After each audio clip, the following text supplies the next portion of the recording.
आज है 4 अगस्त। To the point the Hindu analysis में आपका स्वागत है। आज हम इंपॉर्टेंट न्यूज़ और एडिटोरियल है जो उसको डिस्कस करेंगे। काफ़ी इंपॉर्टेंट न्यूज़ आई हुई हैं जो कि बैकग्राउंड के साथ डिस्कस करेंगे, और दो एडिटोरियल हैं जो कि इंपॉर्टेंट है जिसको हम डिस्कस करेंगे। देखिए, उसमें से एक एडिटोरियल काफ़ी ज़्यादा इंपॉर्टेंट है जो कि डेमोग्राफिक डिविडेंड के बारे में बताएगा, और एक कुछ तालिबान के साथ में जो रिलेशंस कंट्रीज़ के साथ में बन रहे हैं उसके बारे में बताता है। वो कुछ खास इंपॉर्टेंट नहीं है, लेकिन जो डेमोग्राफिक डिविडेंड वाला एडिटोरियल है वो काफ़ी ज़्यादा इंपॉर्टेंट हो जाता है।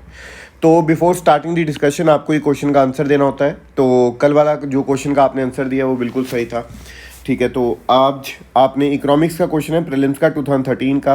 अभी धीरे धीरे करके क्या हो रहा है कि थोड़ा सा शेड्यूल जो है कुछ मैं 1-2 घंटे अपने एक्स्ट्रा बचाने की कोशिश करूँगा, जहाँ के आपको मेंस का एक क्वेश्चन दे पाएँ और आप जो भी आंसर भेजो तो उसको मैं चेक करके 1-2 दिन में आपको सेंड कर पाऊँ।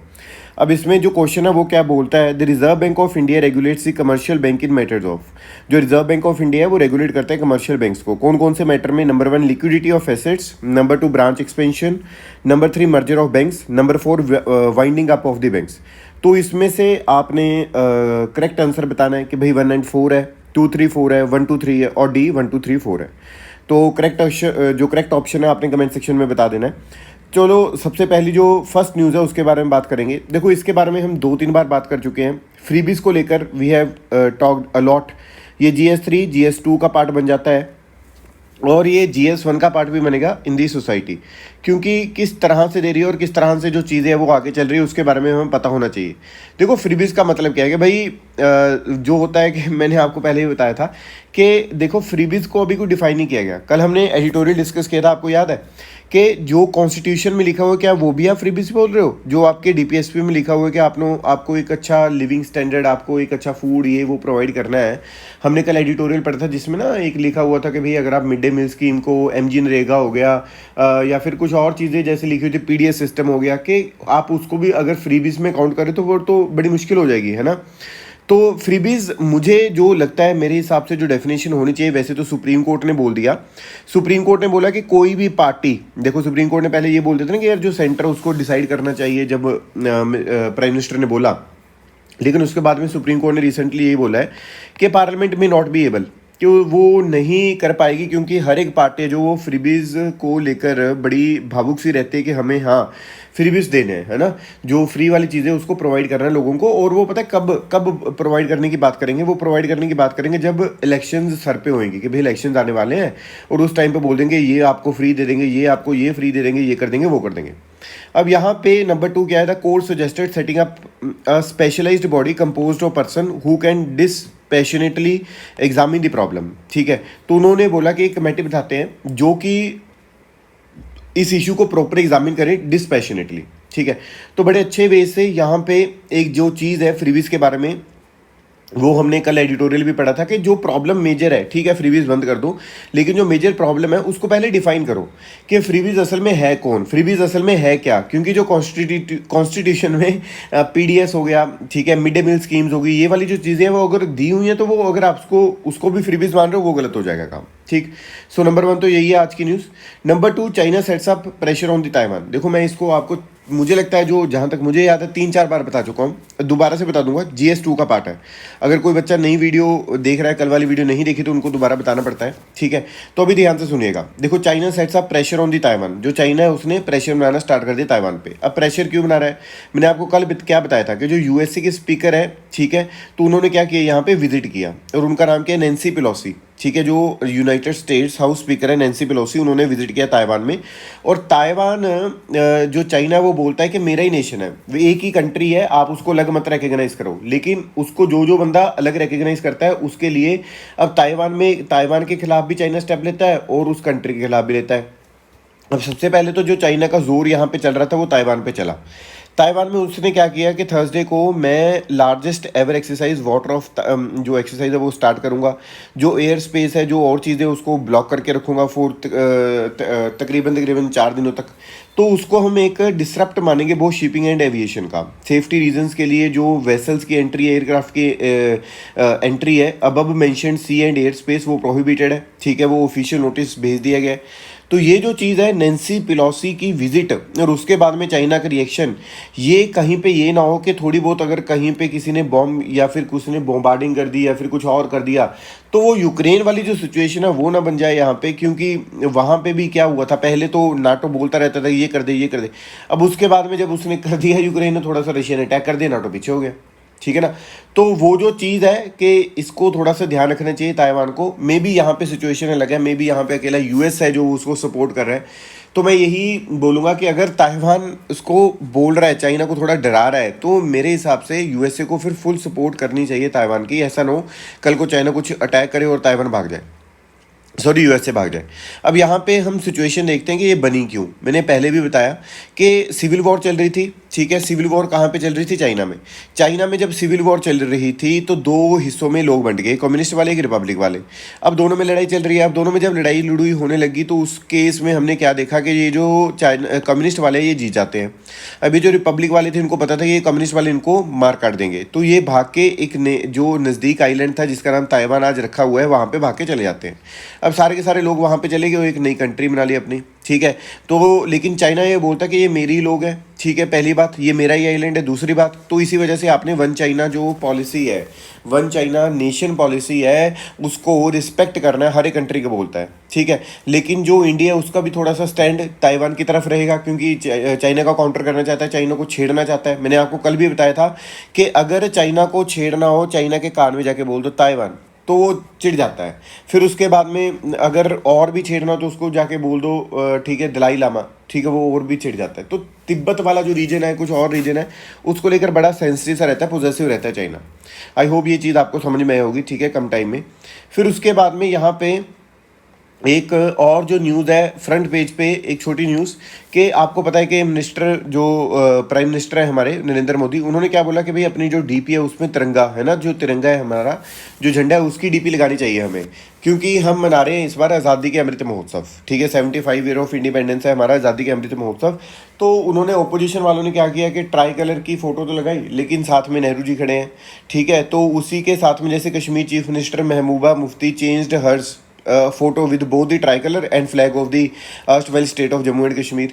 तो वो एक होता है ना कि भाई उसको वो चिढ़ाने वाली बात हो जाती है, वो चीज़ यहाँ पे करने की कोशिश की जा रही है। अदरवाइज ये कैंपेन है अजय, आपकी इच्छा है, if you want to apply, ठीक है, if you want to change your picture with the tricolour you can. Otherwise अगर दिल से आ रहा तो ठीक है, अगर नहीं दिल से आ रहा तो फिर चेंज करने का तुक्की नहीं बनती। तो वो तो फिर दिखाने वाली बात हो जाएगी, या फिर वो एक कि भाई छेड़खानी करने वाली बात जैसे ये कर रहे हैं। तो अगर तो दिल से आ रहा है तो you can change, otherwise you can't, मतलब अवॉइड। ठीक है ना, उसको अवॉइड करो कि भाई क्या है ये। चलो नेक्स्ट चीज़ की बात करेंगे। सो नेक्स्ट जो न्यूज़ आज हमने डिस्कस करनी है वो है रिलेटेड टू ये वाला हमारा एडिटोरियल। देखो इसमें है क्या, इसमें उन्होंने यहाँ पे GS2 से बन जाता है हमारी न्यूज़ या फिर एडिटोरियल, और इसमें तालिबान के रिलेटेड बताया हुआ है। वो कहते हैं यार आप ना तालिबान को कुछ रॉन्ग लेसन सिखा रहे हो, जिससे जो तालिबान है वो और भी स्ट्रांग होता जाएगा, जो और भी चीज़ें वो और भी करता जाएगा। जैसे सपोज सबसे पहले अब यहाँ पे जब ट्रैक 2 मीटिंग हुई तो अफगान और रीजनल डेलीगेट्स के बीच में, तो सीनियर जो तालिबान ऑफिशियल है वो बड़ा कॉन्फिडेंट बंदा नजर आया, और उसने बोला कि भाई जो मिलिटेंट ग्रुप, ये वाला मिलिटेंट ग्रुप है, अब उसकी ग्लोबल एक्सेप्टेंस बढ़ रही है। क्यों? क्योंकि आप मीटिंग्स कर रहे हो। अगर तो आप मीटिंग्स नहीं करोगे तो उनको पता लगता रहेगा कि भाई हमारी तो कोई एक्सेप्टेंस नहीं है, लेकिन आप मीटिंग कर रहे हो तो ग्लोबल एक्सेप्टेंस यहाँ पे बढ़ती हुई नजर आ रही है। नंबर 2, यहाँ पे बोलना क्या चाह रहे हैं, यहाँ पे उन्होंने बोला कि जो एमाइरेट है उसने तो कंप्लीट, मतलब उसको रिकग्नाइज करने की पूरा प्रोग्राम बना दिया हुआ है। ठीक है, और कोई भी जो बायलेटरल रिलेशन है तालिबान डेलीगेशन के साथ में, रशिया, ठीक है, फिर उसके बाद में अगर हम यहाँ पे बात करें, रशिया हो गया, चाइना हो गया, उज़्बेकिस्तान हो गया, और 30 कंट्रीज़ हैं इंक्लूडिंग इंडिया जो कि इनके साथ में रिलेशन बनाने की बात कर रहे हैं। तो यार ये तो वो हो गया ना कि मिलिटेंट अटैक कहीं पे और भी कर लेगा, फिर उसके बाद में वो भी रिलेशन बना सकता है। ठीक है ना, तो वो आप एक रॉन्ग लेसन उनको दिखा रहे हो, इनको सिखा रहे हो, ये चीज़ यहाँ पे बोली जा रही है। So Afghanistan security and economic development in the Tashkent in the July, जब ये मीटिंग सी हुई थी उस टाइम पे ये वाली जो चीज़ें हमें देखने को मिलती हैं। तो पहली बात तो ये बोली गई। दूसरी बात यहाँ पे उन्होंने क्या बोला, यहाँ पे उन्होंने बोला कंडीशंस एंड रिजल्ट। कंडीशंस और रिजल्ट में क्या है, जो स्टेटमेंट है बाय द तालिबान ऑफिशियल, ठीक है, वो एक साइन है, कॉन्फिडेंस जो दिखा रहा है कि भाई तालिबान हो रहा है कि भाई उसने देखो ना 1 साल पहले अभी टेक ओवर किया किस पे, काबुल के ऊपर, ठीक है। तो वो कहते हैं कि भाई ठीक है, अब वर्ल्ड को वो भूल चुके हैं कि हमें भी एक्सेप्ट करना स्टार्ट कर दिए। तो यार ये थोड़ी सी आप एक रॉन्ग मैसेज उनको भेज रहे हो, ठीक है। उनको तो अब कर रहे हो, लेकिन जो दूसरे वाले लोग होंगे ना, वो भी किसी कंट्री को कैप्चर करेंगे, उसके बाद में आप उनको भी रिकग्नाइज करोगे, चलो भी काम चलता रहेगा। अब जो अलकायदा चीफ है जो कि उसको भी मार गिराया, ठीक है। अब जब ना दोहा एग्रीमेंट हुआ था, दोहा एग्रीमेंट हुआ था यूएसए और तालिबान के बीच में, ठीक है। और उस एग्रीमेंट में मेजर चीज़ क्या क्या थी? पहली चीज़ तो 4 प्रॉमिस की बात की गई थी, 4 कंडीशंस पे बात की गई थी। तो पहली कंडीशन ये थी कि तालिबान गारंटी ये करे कि भाई वो प्रिवेंट करेगा कि अफगान सॉइल को यूज़ ना किया जाए जहाँ पे यूएसए या फिर यूएसए अलाइज की सिक्योरिटी में कोई भी दिक्कत आएगी। सपोज कि यूएसए या फिर यूएसए के जो अलाइज है उनकी सिक्योरिटी में कोई दिक्कत आ रही है, और मतलब दिक्कत नहीं आनी चाहिए, ये अफगान को बोल दिया गया था, मतलब तालिबान को बोल दिया गया था कि भाई आपकी सॉइल से ये कोई दिक्कत नहीं आनी चाहिए। इस वजह से आपके सामने अलकायदा का जो चीफ था वहाँ पे उनके ड्रोन ने अटैक भी कर दिया। फिर नंबर 2, यहाँ पे जो यूएस और जो कोएलिशन फोर्सेज हैं would provide a timeline for the withdrawal of forces, ठीक है। तो उनको एक टाइमलाइन प्रोवाइड की जाए कि भाई हम जो अपनी फोर्सेज है अपने पीछे खींचनी स्टार्ट कर देंगे, ठीक है। जो पॉलिटिकल सेटलमेंट है वो होना चाहिए, और जो तालिबान टॉक्स विद अफगान घानी गवर्नमेंट, ठीक है। तो ये तो चीज़ें हुई ही नहीं, कोई भी चीज़ें नहीं हुई, और आज भी आप फिर उनको रिकग्नाइज कर रहे हो, मतलब जो प्रॉमिस वहाँ पे हुए थे प्रॉमिस टूट गए, प्रॉमिस खत्म हो गए। तो फर्स्ट लेसन आप तालिबान को क्या बता रहे हो कि did not need to keep any promise. जो प्रॉमिस आपने एग्रीमेंट में कही आपको करने की जरूरत नहीं है। अब सपोज कर लो कल को हम इंडिया की बात कर लेते हैं कि भाई इंडिया वहाँ पे चला गया और उसने डिप्लोमेटिक रिलेशंस है जो अफगानिस्तान के साथ में, मतलब काबुल नॉट काबुल, तालिबान के साथ में वहाँ पे इस्टेब्लिश कर लिए, कुछ प्रोमिस कर लिए। अब प्रोमिस यहाँ पे तो आप बोल रहे हो जो प्रोमिस यहाँ पे किए यूएसए के साथ में होते हैं वो तो तोड़ दिए। तो फर्स्ट लेसन ये है तालिबान जो सीख रहा है कि प्रॉमिस करो और उसको तोड़ दो, ठीक है। क्योंकि जो यूएसए है या फिर इंटरनेशनल कम्युनिटी के साथ में जो भी करोगे वो बाद में आपको एक्सेप्ट करना स्टार्ट भी कर देंगे। अब उसके बाद में और क्या प्रोमिसेस ये बंदे तोड़ रहे हैं? ब्रोकन वर्ड्स ऑन राइट्स, जो राइट्स देने की बात की गई थी भाई उस पर कोई भी स्टैंड नहीं है। आज भी जो फीमेल टीनेज स्टूडेंट्स हैं बिटवीन क्लास 6 to 12 उनको स्कूल जाना अलाउड नहीं है। अगर कोई जाता है, अगर कोई न्यूज़ चैनल में आ रहा है, अगर कोई मॉडल है उसको उठा दिया जाता है, उसके साथ में बहुत ही ज़्यादा अब्यूज़ किया जाता है, ठीक है, फिजिकल अब्यूज़ किया जाता है, रेप किए जाते हैं, ये सारी चीज़ें हो रही हैं। फिर उसके बाद में अगर हम बात करें सेकंड, जो यहाँ पे एक लेसन तालिबान को आपने और सिखाया वो क्या है कि भाई अगर आपने पहले वॉयलेंस कर दी वो ठीक हो जाएगी अगर आप आज वॉयलेंस कम कर दोगे।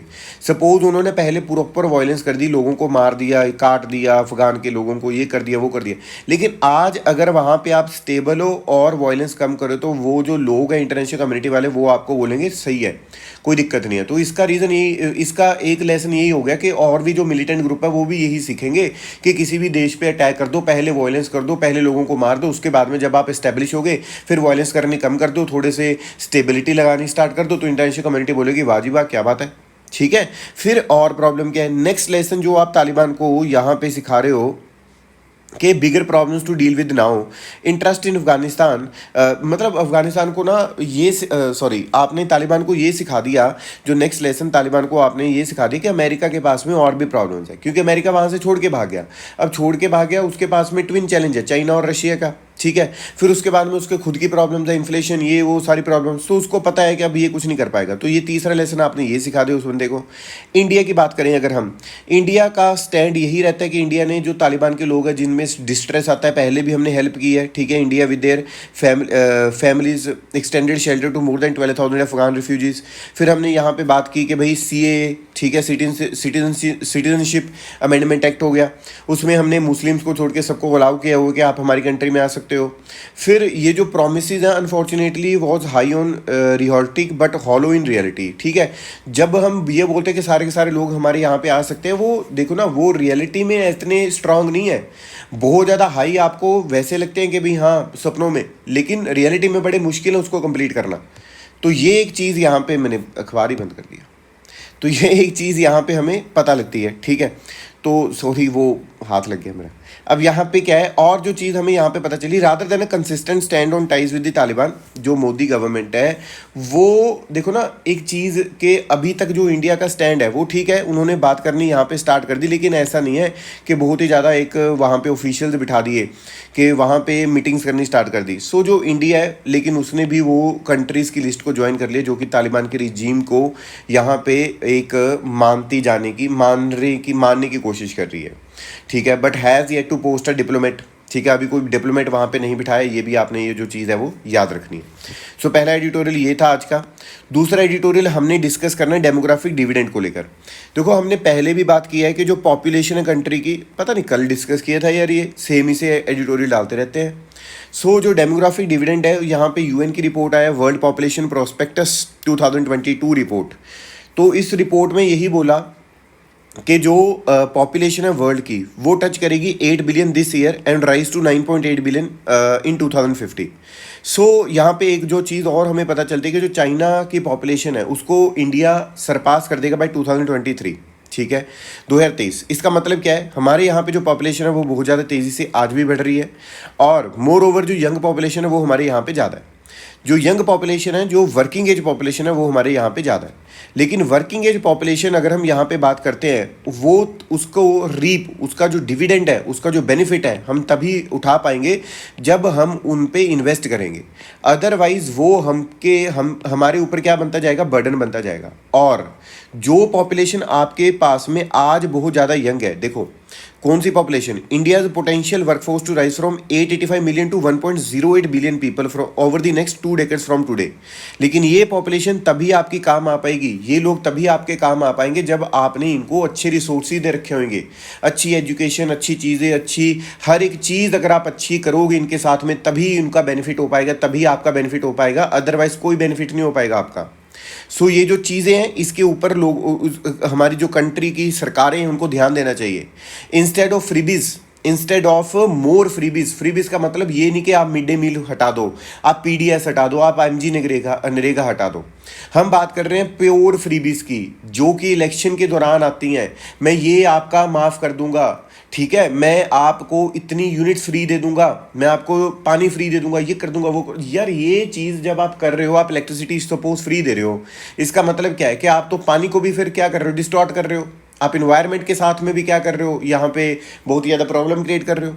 सो यहाँ पे जो मैकिन्से एंड कंपनी की रिपोर्ट है कि इंडिया एट टर्निंग पॉइंट, उन्होंने बोला कि आज की डेट में इंडिया एक टर्निंग पॉइंट पे, क्योंकि डिजिटाइजेशन होने लगी है, इन्फॉर्मेशन है, सप्लाई चेन्स है, बहुत सारी चीज़ें हैं जो कि हमारी कंट्री को बहुत ज़्यादा आगे लेके जा सकती है। लेकिन वही बात, problem, bad infrastructure, poorly skilled workforce, अगर ये नहीं होएगी तो चीज़ें भी स्ट्रांग नहीं होएंगी।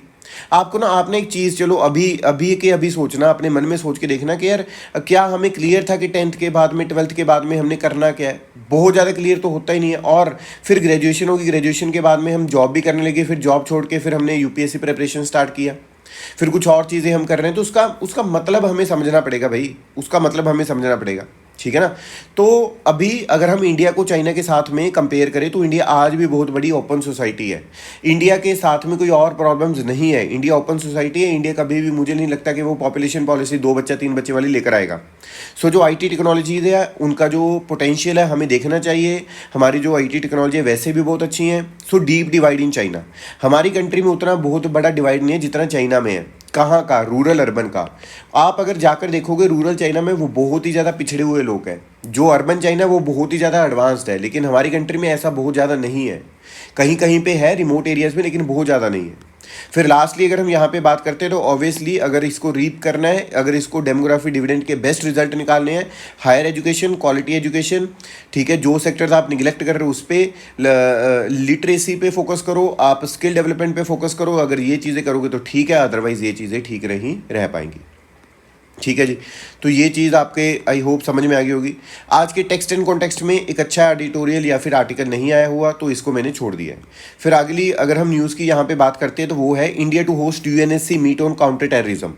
यूनाइटेड नेशन सिक्योरिटी काउंसिल की मीट को हमने क्या करना है, होस्ट करना है। कहाँ पे, दिल्ली में, ठीक है। चाइना, रशिया, US ये भी आएंगे। यहाँ पे हमने बात करेंगे क्रॉस बॉर्डर जो हमारे यहाँ पे थ्रेट है, पाकिस्तान चाइना, ठीक है। फिर हम यहाँ पे जो इलेक्टेड मेंबर हैं हम UNSC 2021-22 की टर्म के लिए, यूएनएससी होता क्या है इसके बारे में हमें कंप्लीट इन्फॉर्मेशन होनी चाहिए, which will be very important for the upcoming prelims exam as well as for the mains. ठीक है, तो यहाँ पे हम देखते हैं जो यूनाइटेड नेशन सिक्योरिटी काउंसिल है उसको हमने एस्टेब्लिश किया यूनाइटेड चार्टर इन 1945। ये एक one of the 6 principal organ है ऑफ द यूनाइटेड नेशन। ये the other 5 organs of the united nations are कौन कौन से? यूएनजीए, ट्रस्टीशिप काउंसिल, ठीक है, the economic and social council, international court of justice and secretariat. इसकी जो primary responsibility है इसका is to work to maintain international peace and security. ठीक है, जो इंटरनेशनल पीस और जो सिक्योरिटी है उसको मेंटेन करना हमारी प्राइमरी रिस्पॉन्सिबिलिटी है। जो काउंसिल की हेडक्वार्टर है वो न्यूयॉर्क है। इसके 15 मेंबर है, 5 परमानेंट रहते हैं जो कि परमानेंट रहेंगे, उसमें कोई छेड़खानी नहीं होगी। 10 नॉन परमानेंट रहते हैं जिसकी जो टर्म है वो 2 साल की रहती है। जो 5 परमानेंट मेंबर हैं उनके नाम क्या क्या हैं? US, Russian federation, France, China and UK. ठीक है जी। अगर हम यहाँ पे बात करें, जो इंडिया वो 8th time as a non permanent member यहाँ पे आया, और इंडिया अभी यही डिमांड करता है कि मुझे परमानेंट मेंबर में डालो। ऑब्वियसली डालना भी चाहिए, लेकिन उसका जो रास्ता है वो कौन रोकता है? चाइना रोकता है। ठीक है, बाकी सारे के सारे मेंबर्स बोल देते हैं yes India have to be included, but हमेशा चाइना हमारा जो रास्ता है वो रोक देता है। अब आपको लगेगा कि यार सारे बोलते हैं, चाइना अकेला बोलता है तो वो रुक जाता है। यस, उसके पास वीटो पावर है। ठीक है, तो ईच ईयर जो जनरल असेंबली है वो इलेक्ट करती है 5 नॉन परमानेंट मेंबर को, जिनकी जो टर्म है मैंने अभी बताया आपको 2 साल की रहती है। जो काउंसिल है उसकी जो प्रेसिडेंसी है वो कैपेसिटी उसकी रोटेट करती रहेगी every month among it's 15 members. जो वोटिंग पावर्स है, हर एक मेंबर के पास में सिक्योरिटी काउंसिल 1 वोट। ठीक है, हर एक के पास में 1 वोट है। तो जो परमानेंट मेंबर्स हैं वो ब्लॉक कर सकते हैं किसी भी रेजोल्यूशन को। मैंने जैसे बताया आपको, no vote from one of the 5 permanent member block कर सकते हैं सारी की सारी चीज़ को। चाहे आपके 14 बंदे मान रहे हो, चाहे आपके 4 बंदे मान रहे हो, लेकिन अगर एक ने भी बोल दिया परमानेंट मेंबर में से एक बंदे ने भी ये बोल दिया कि मुझे ये चीज़ नहीं चाहिए, तो वो नहीं हुई। ठीक है, so any member of the united nation which is not a member of the security council में पार्टिसिपेट विदाउट वोट। ठीक है ना, तो विदाउट वोट वो पार्टिसिपेट कर सकते हैं, अदरवाइज नहीं। आई होप ये चीज़ आपको समझ में आ गई होगी, इंपॉर्टेंट है, इसको याद रखिएगा। यहाँ पे सुरेश पटेल है जो वो नए सीवीसी बने हैं, सेंट्रल विजिलेंस कमीशन। ठीक है, तो आपने सीवीसी का मुझे ये बताना है कि सीवीसी पहले से कॉन्स्टिट्यूशन में थी या फिर बाद में हमने इंक्लूड किया। अगर बाद में हमने इंक्लूड किया है तो कैसे इंक्लूड किया है? ठीक है, तो ये चीज़ अगर आपने बतानी है। अगर पहले से थी कॉन्स्टिट्यूशन में तो इसका आर्टिकल क्या है, तो ये कमेंट सेक्शन में बताओगे। अगर पढ़ा हुआ है तो आपको पता होना चाहिए, अगर नहीं पढ़ा हुआ आपने तो पॉलिटी की बुक ओपन करनी है, आपने सीवीसी के बारे में मुझे बता देना है। ठीक है, विजिलेंस कमीशन के बारे में। चलो भाई आगे चलते हैं। नेक्स्ट न्यूज़ है बहुत important, related to climate pledges. देखो ग्लासगो में ना मीटिंग हुई थी, इसका पहले रेफरेंस पढ़ लो। इन्वायरमेंट हम ना, देखो मैं पहले नहीं बोल रहा क्योंकि शेड्यूल थोड़ा बिजी रहता है। अगर शेड्यूल थोड़ा इजी सा रहे ना, मैं सोच रहा था कि आपको इन्वायरमेंट सारी इसी के ऊपर जो है वो यूट्यूब पे करवा दी जाए, बोर्ड के ऊपर। ठीक है, not on this iPad, board के ऊपर प्रॉपर वे में, क्लासरूम में। ठीक है, क्योंकि क्लास बच्चे भी बिठा लेंगे और आपकी क्लास भी लगा देंगे, इस पर भी डाल देंगे यूट्यूब पे। तो देखते हैं, उसका प्रोग्राम बनाते हैं सारा, उसमें सारी ये जो कमिटमेंट्स है, सारे करंट अफेयर्स उसको कवर करेंगे। ठीक है, चलो देखो भाई, इंडिया ने रेटिफाई किया pledges made by prime minister Narendra Modi in Glasgow last November to accelerate the country's reliance on renewable energy. तो ग्लासगो में मीटिंग हुई थी, COP26 उसको बोलते हैं। ठीक है, अब आपने ना बताना है, कई बच्चे तो मुझे लगता है जो देख रहे होंगे वीडियो उनको याद होएगा, मैंने क्लासरूम में काफ़ी बार बताया, जो ग्लासगो है उसको होस्ट किसने किया था। अगर किसी को याद है भाई क्लास में, अगर आपको बताया हुआ है मैंने, तो होस्ट किसने किया आपने कमेंट सेक्शन में बताना है। Glasgow hosted by whom. ठीक है, सो प्लीज़, तो पता लगेगा कि भाई वो बच्चे देख रहे नहीं देख रहे, है ना। सो नेक्स्ट जो चीज़ है, हम फॉसिल फ्यूल्स की बात करेंगे कि फॉसिल फ्यूल्स की जो रिलायंस है फॉसिल फ्यूल्स के ऊपर हमने कम करनी है बाय 2070।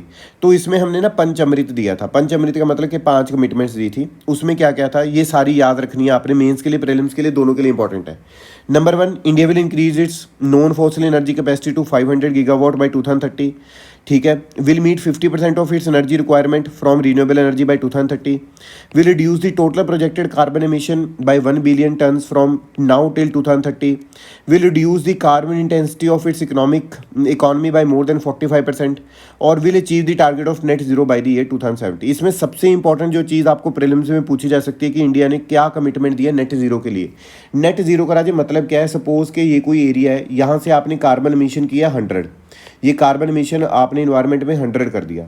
ठीक है जी, और यहाँ पे ये ट्रीज आपने इतने लगा दिए, या फिर कार्बन कैप्चर आपने इतनी कर ली, ये 100 का 100 ही आपने कैप्चर कर लिया, तो क्या हो गया? Net zero.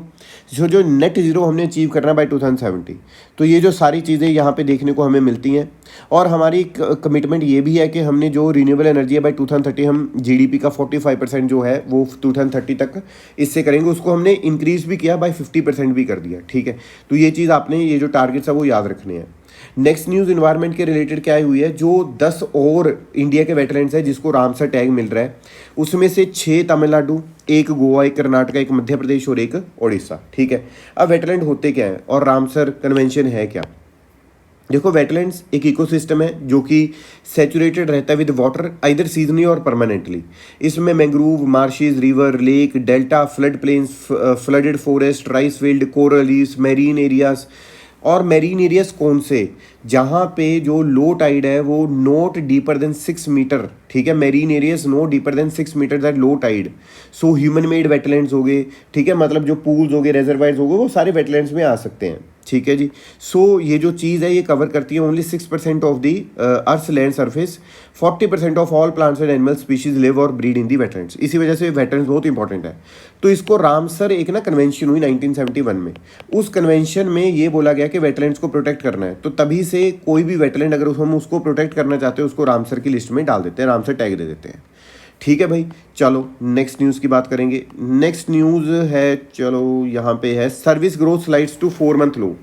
हमने कल किया था, ये भी आप कमेंट सेक्शन में बताओगे, परचेजिंग मैनेजर इंडेक्स के बारे में। मैंने आपको बताया था 50 पॉइंट्स न्यूट्रल रहता है। 50 की अगर आपकी एक्टिविटी हो रही है तो वो न्यूट्रल है, ना बढ़ रही ना कम हो रही। 50 से ऊपर है बढ़ रही है, 50 से नीचे है कम हो रही है आपकी जो ग्रोथ है।